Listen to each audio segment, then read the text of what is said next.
Thank you for joining us here at the First Alert Desk. A live look at radar right now as we continue to follow a First Alert weather day that we have been reporting and covering for you really since the wee hours of the morning. First Alert meteorologist Ella Dorsey will join here in a couple minutes to break down what today looks like and the week and weekend ahead. But this is Catch Up Quick, so let's get you caught up on the stories making headlines. And I want to kind of stay on topic with these storms and some of the damage that we saw continuing into early this morning. Several trees and power lines were seen down after strong winds and heavy rain moved through metro Atlanta.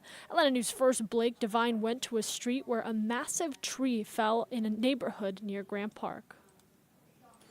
A tree came crashing down into this neighborhood late last night. You can actually see the spot where the tree cracked in half and fell on the street. Now, cleanup crews just arrived here on the street here in Grant Park.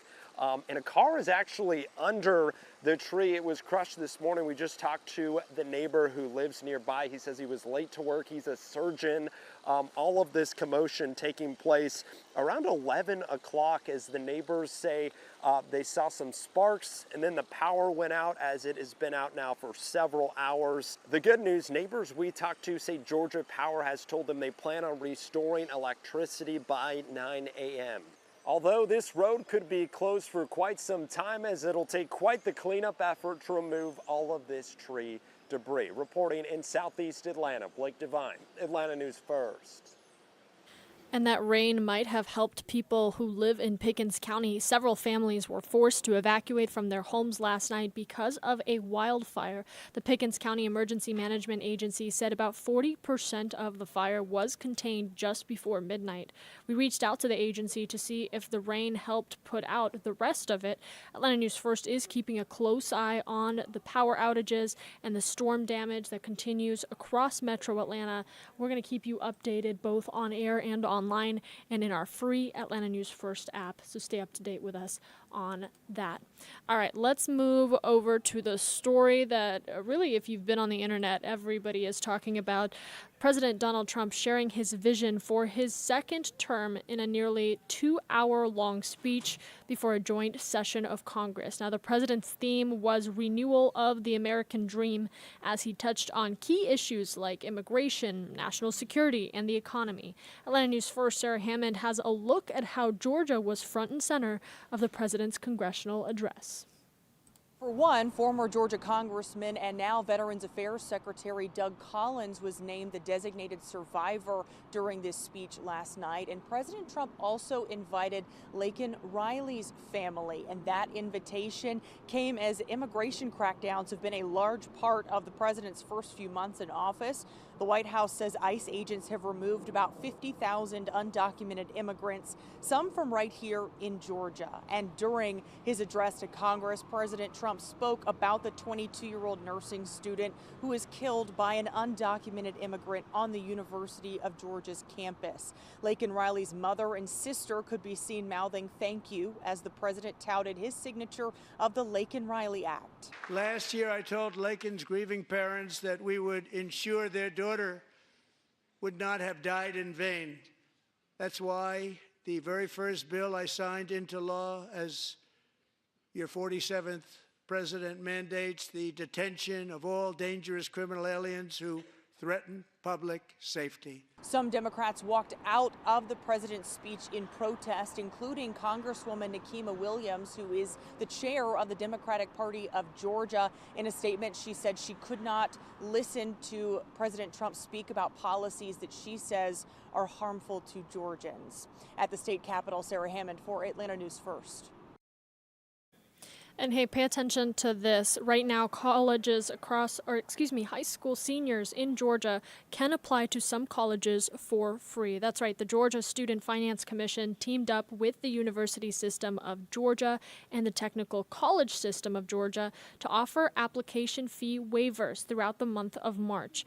The program's goal is to focus on assisting first-generation and underrepresented students as they begin the application process. And let me just tell you, applications can get very expensive. I remember sitting down at the table during my high school year and having to just apply to 2 colleges because that is the all I had to submit for those application fees. So we posted a link for you on how to apply inside our free Atlanta News First app.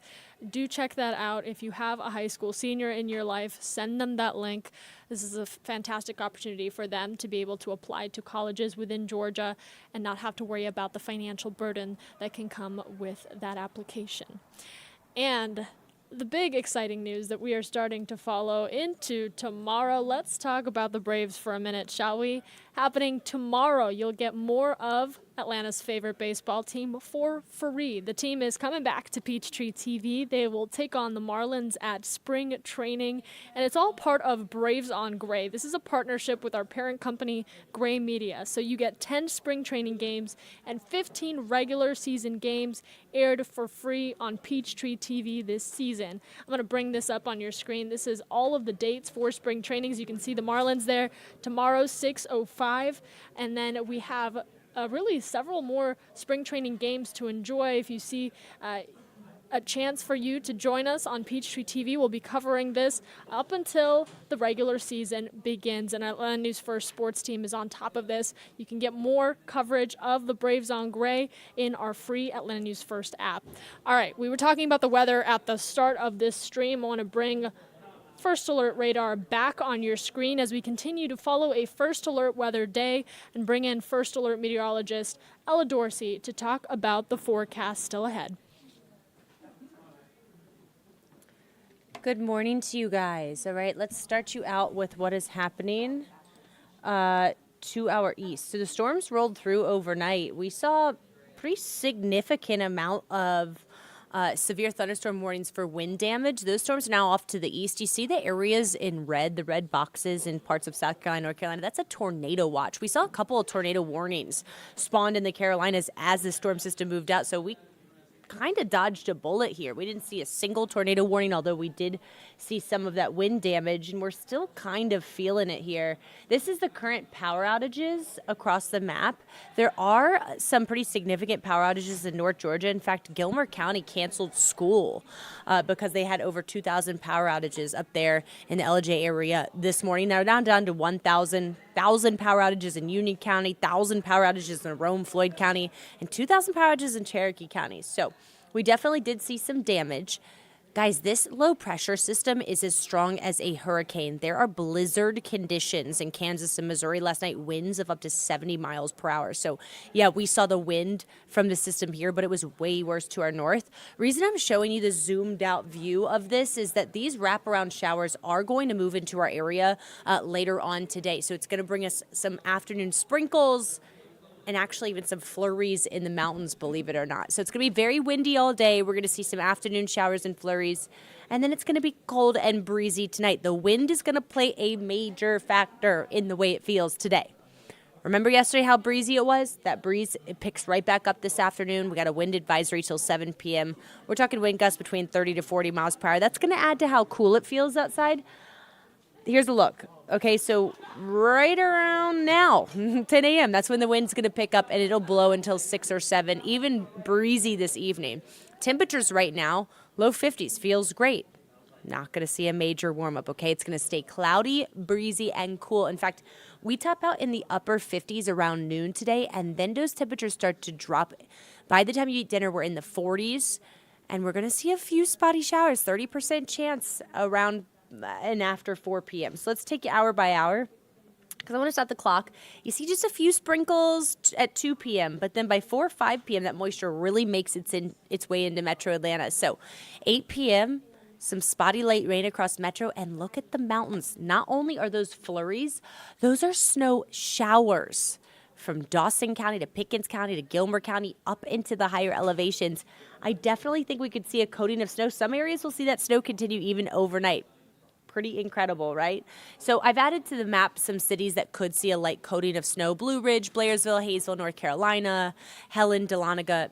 Not significant, but you could see a light coating of snow, okay? Pretty incredible. Tonight it is going to get cold. We'll be sitting right around freezing or just above freezing, especially in West Georgia, North Georgia. I do expect freezing temperatures. So I know we've had a pretty mild last few weeks. Any daffodils or any early budded plants, especially your window boxes, any plants that you have in pots on your front porch or back porch, you might want to cover those overnight just so they don't sustain any damage from the chill. Looking ahead, guys, this is a pretty complicated 7 days, so I'm going to take you hour by hour. Tomorrow will stay breezy and cool. Okay, highs will only be in the mid-50s, but then we're right back into the 60s on Friday, upper 60s, in fact. We'll hit 70 degrees on Saturday.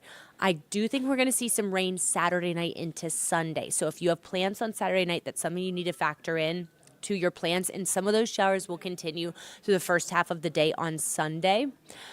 Sunday will be quite a bit cooler after those showers move out, so we'll be in the low 60s. In addition to that, did you guys know we spring forward this weekend? How crazy is that? The sun will set on Sunday, and I do expect back half of Sunday to be clear. So if you want to enjoy that later sunset, the sun will set at 7:45. That's exciting. You know what else is exciting? Next week looks great. I'm talking very calm and warm conditions will be in the 70s through most of the week. Spring has sprung, guys. After this short-lived little cold burst we see tonight, it looks really nice through the next, I would say, 7 to 10 days before we get another cold snap. I do expect the pollen to start popping off, y'all, okay? So be aware of that. It is going to, peak pollen season usually occurs at the end of March, beginning of April. I think we'll probably see it a little bit early this year. So start taking your Zyrtec, Allegra, whatever you take, start taking it now, okay? All right, y'all. Ronnie Harris will be in for Atlanta News First at noon. We'll see you then.